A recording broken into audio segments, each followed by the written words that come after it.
Welcome back, Chappelle. All right. So, welcome to my house, or our office, guest room, right?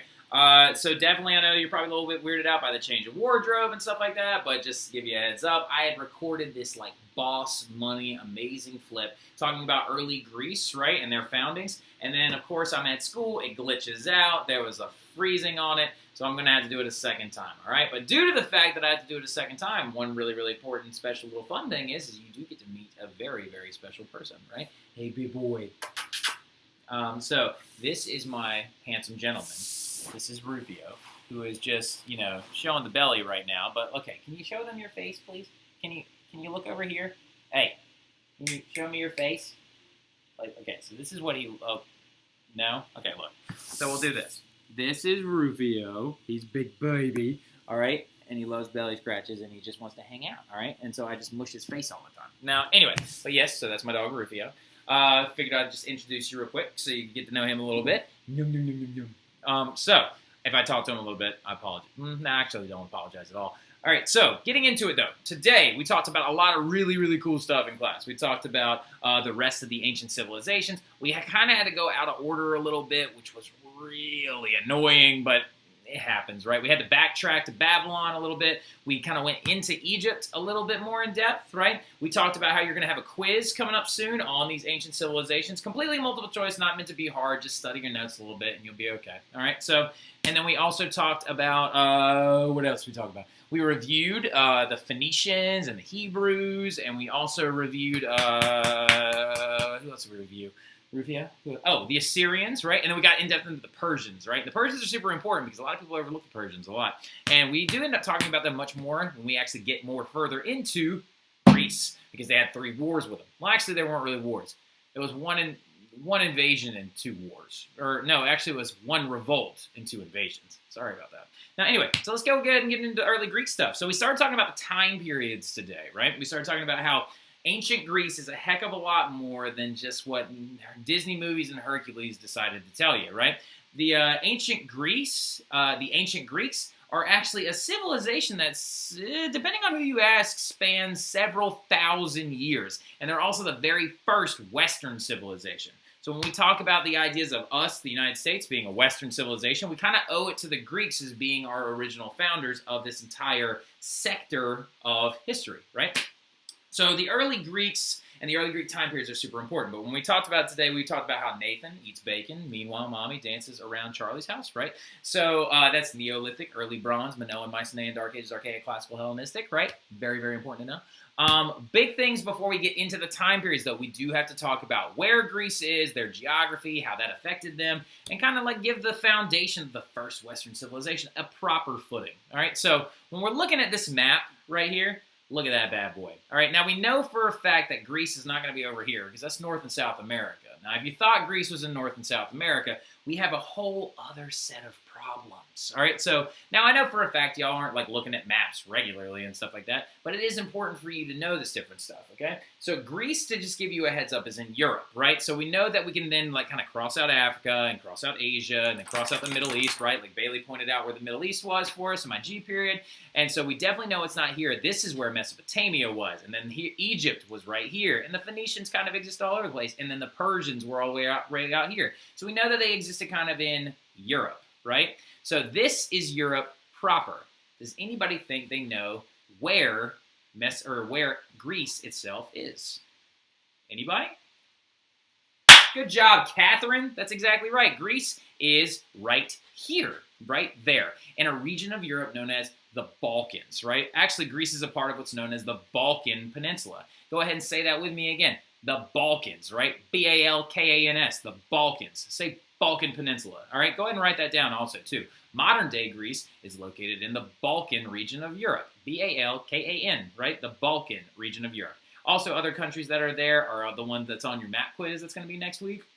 All right, so welcome to it. Now, the big thing about the ancient Greeks, though, and being started in the Balkans, is they're going to kind of defy the odds geographically, all right? So something you need to understand is, whoa, look at that bad boy. The geography of Greece is way different from anybody else we talked about, right? So when we talked about the Mesopotamians, we talked about the Tigris and the Euphrates, and they were a river valley civilization. And then when we talked about the Egyptians, we talked about the Nile and how they're a river valley civilization. And if you want to head over into China and you want to talk about the Yangtze River and the Yellow River, they're all river valley civilizations, right? Most ancient civilizations outside of the Phoenicians are pretty much river valley civilizations, right? Or they are associated with fertile land created by rivers, right? So looking at Greece, not the case, right? So a couple of y'all are probably like, well, I mean, I see a couple small rivers, like over there. Yeah, but they're not major waterways and major rivers built for human travel or for dumping minerals into the soil, right? So the thing about Greece, which this is Greece, I know a couple of y'all thought for a second that this might be a map of a hurricane. I get that a lot during the year, but it's not. This is a topographical map of Greece. So what's the very first thing that actually jumps out to you about Greece? Well, it's got a lot of this red right here, right? Well, what is that red? That red are high elevated points, all right? So this is a topographical map. So that means that all of this red in this region right here, that is the elevated regions of Greece. So that tells us that Greece is extremely mountainous, right? It is very, very, very mountainous, okay? Greece being extremely mountainous is going to affect their early settlement, all right? So speaking of getting into it, being mountainous is going to divide a lot of the early settlements in ancient Greece, making them very, very unique from each other. There's a word I need you to write next to this bad boy right here, next to mountainous, divided many early settlements, causing each state to be very unique. We talked about it today, right? We kind of like got a little toes into it, and y'all were like, I said, oh, there are two major Greek city-states that most people would think of, and y'all were like, oh, Athens and Sparta, and Ava killed it. Good job, Ava Boudreau, for knowing those two exact things very, very well. I was very impressed. So just getting into it, though, the mountainous regions is what caused that big difference in personality. Athens was like the super government, democracy, art, philosophy, all the intelligent like streams of thought, right? And they were separated from Sparta, the hyper-military elite of the Greek Balkan Peninsula, mainly due to the mountainous terrain. That concept that you need to write next to this is known as geographic isolation. I'll go ahead and spell it for you too. Geographic, geographic, and then isolation, isolation, right?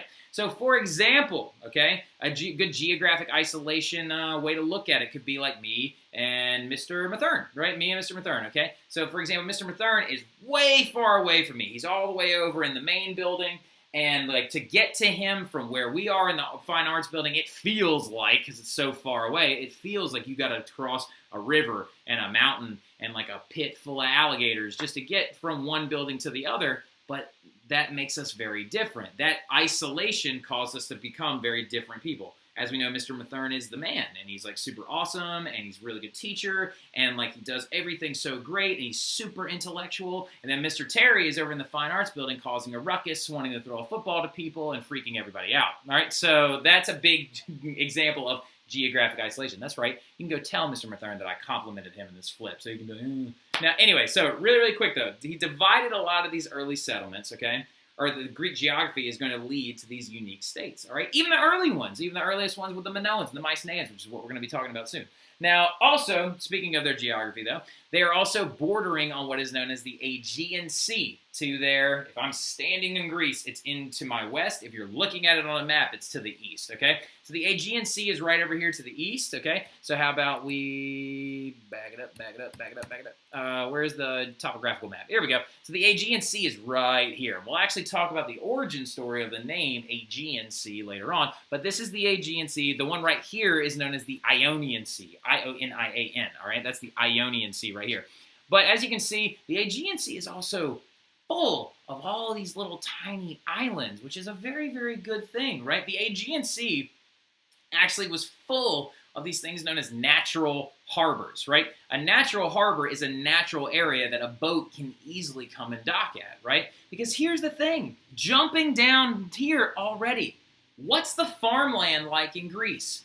It is terrible. You can't grow doodly squat in Greece, right? Mainly because only 20% of their farmland, or of their land, is farmable. All right, so like you can only farm 20% of their land, mainly due to the fact it's because they are a coastal lying region. All this mountainous terrain is not going to provide for consistent rainfall, and or it's not going to provide for consistent flooding like the Egyptians used, that they used to time it up with and everything. So you're really, really struggling. But their life source was not a river, right? We talked about a second ago. China had rivers. Mesopotamia had rivers. Egypt had rivers, right? River valleys for everybody. But the big thing about it, oh, big boy. But the big thing about it is the Aegean Sea provided a different type of saving link, right? Instead of being water you could drink or necessarily farm with, it did become water you could trade on, right? So natural harbors allowed for boats to be able to dock very easily in a lot of different places. And all the little islands that existed in the Aegean Sea, again being right, all these guys right here, actually provided vital trade links for the ancient Greeks, right? The ancient Greeks actually had the ability to trade constantly, and they would actually get into contact with them, and they would, like, with this terms of trade, right? And this is going to lead, it's very important. I need you to write something down. This is very, very important. This is going to be a huge question tomorrow, okay? Write this down. Cultural, C-U-L-T-U-R-A-L, diffusion, so space, diffusion, D-I-F-F-U-S-I-O-N, cultural diffusion. This meant, okay, cultural diffusion, what that is, it's the spread of traits through war and trade, okay? So what happens a lot of the time with cultural diffusion is when cultures would trade with each other, or if the Greeks traded with the Egyptians, or if the Greeks traded with the Mesopotamians, they would end up receiving from them some of the best cultural traits of that area. For example, they adopted the Phoenician alphabet, right? We talked about the Phoenicians and how they created the very first phonetic alphabet. The Greeks took that alphabet that the Phoenicians were using, adopted it, and made it their own. Bang! Cultural diffusion, right? That is what made Greece so strong and so, like not strong and dominant necessarily, but so strong as an early and ancient civilization because of this massive amount of cultural diffusion, right? The adoption and the bringing in of cultural traits that you knew that you were going to be able to need or possibly utilize at a later date, right? Cultural diffusion. It's a word that's going to come up constantly in this course, but you still need to know it, okay? So I want to give it to you early, all right? And also the climate in the Mediterranean area is very, very, very temperate. It's about an average of 75 degrees, so it's very, very livable. You're not going to deal with super, super harsh winters, okay? So, and like I said, terrible farmland, but they don't need a lot of farmland because they can trade a lot, right? So that's huge, okay? Now, getting into it, though, we talked about today in class how time is divided, right? We talked about how time is divided into manageable chunks for historians to be able to chronologically track different trends and variations in civilizations, right? So we divided as a historical community the ancient Greeks into 8 distinct time periods, that being the Neolithic, the Early Bronze, the Minoan period, the Mycenaean period, the Dark Ages, the Archaic, the Classical, the Hellenistic. All right, wait. Yeah, 4 and 4. Sorry, I thought I did 5 and 4. That would have been ridiculous. So now, getting into it, though, we're going to cover the first 2 of them pretty quickly. We're going to talk about the Neolithic period and then the Early Bronze period pretty fast, and then we're going to kind of stop at the Minoan period because the Minoans are super important to be able to kind of study on their own because they're the first Greeks, right? They're the very first people you consider Greek before Greek was even Greek, right? They were Greek long before Greek. All right, now, anyway, so getting into it, though, we're talking about the Neolithic period, or the Neolithic era in Greece first. Now, some of you are like, wait a minute, I've heard him say this word. I've heard Neolithic before. Yeah, it's a simple term when we were dividing up history early on. We talked about Paleolithic people being hunter-gatherers, and Neolithic people being people that actually stay in one spot, they farm, and they become collectivized, right? Now, granted, I said 20% of Greece is farmable, which is terrible, but it doesn't mean you can't exist in a farming community if you live on some of that percentage of land, right? So what you're going to see is the first collectivized agriculture is going to begin to start in ancient Greece around 6000 BC, and you're going to see some of the earliest settlements, all right? So artifacts that are going to show settlements early on are farming, pottery, different forms of art, little religious relics and things like that, and they're going to start showing up around 6000 to 2900 BC. That just shows us that there are groups of people that are coming together and that they're creating a surplus, because that means that people can make pottery or make art or do other things, artisanal kind of artisan-like jobs, but they can specialize in something else, right? So the Neolithic period is a very important one, but we don't go into depth with it at all, because all I would be doing is showing you pictures of like pots and stuff. And like, granted, that's a cool looking pot. It's very dope, but like, I don't want to look at pots all day long. All right, so anyway, so getting forward though, then we enter a very important period, all right? The Bronze Age, all right? The early Bronze Age for the Greeks though. Now, just so you understand, the Bronze Age kind of encompasses almost like from 3000 BC to 1200 BC for the entire world, all right? For the, well, not the world, but for the Western civilization sphere and the ancient sphere, the Bronze Age is a very big era that we will talk about a little bit later. But the Bronze Age is going to be, early Bronze Age is going to be just kind of like the defining moment of technological increase for the ancient Greeks, right? So they stopped being just Neolithic and they went to being early Bronze Age Greeks in 2900 to about 2000 BC, because it was defined by the introduction of this new metal. For those of you who don't know what the heck bronze is, and you think it's like a bronzer and it's just something that you get your skin darker with, that is not what we're looking for here, okay? Self-tan, be careful. It's rough out there for everybody, all right? No, bronze is like metal, actually, and it's a combination of two metals. It's copper and tin, all right? Copper, C-O-P-P-E-R, and tin, T-I-E. Those two metals go together to make an alloy, right? An alloy that is actually very, very strong and much stronger than stone, right? So this is a huge technological increase. Instead of Neolithic Greeks who were using stone or implementable tools like bones or wood, they're now making tools, weapons, armor, pots out of bronze, right? Which means they're smelting it on their own and they're combining these metals together and they're utilizing a metal and metallurgy for themselves, right? And so the early bronze period is super, super important because you're going to start to see the adoption of bronze tools. A lot of the most surviving ones we see farming equipment, and we also see swords as well. Some of the earliest bronze swords coming out of this period, which means that they're kind of growing somewhat militaristic style as well, but the Bronze Age and the early Bronze Age is super important because now we're seeing a technological development of these ancient Greeks. They're no longer just Neolithic. They must be trading with people and then learning how to make and wield bronze, most likely from the Mesopotamians, because the Mesopotamians are some of the earliest people to ever smelt bronze together, right? So before it was then passed on to the Egyptians, and then it was passed on to the Phoenicians, and then it was passed on to the Greeks. Again, what's that? Cultural diffusion. Very important. That's how they adopted this early Bronze Age, right? So, sorry, I just gotta mush that flesh. You just gotta, you just gotta mush the flesh. Oh.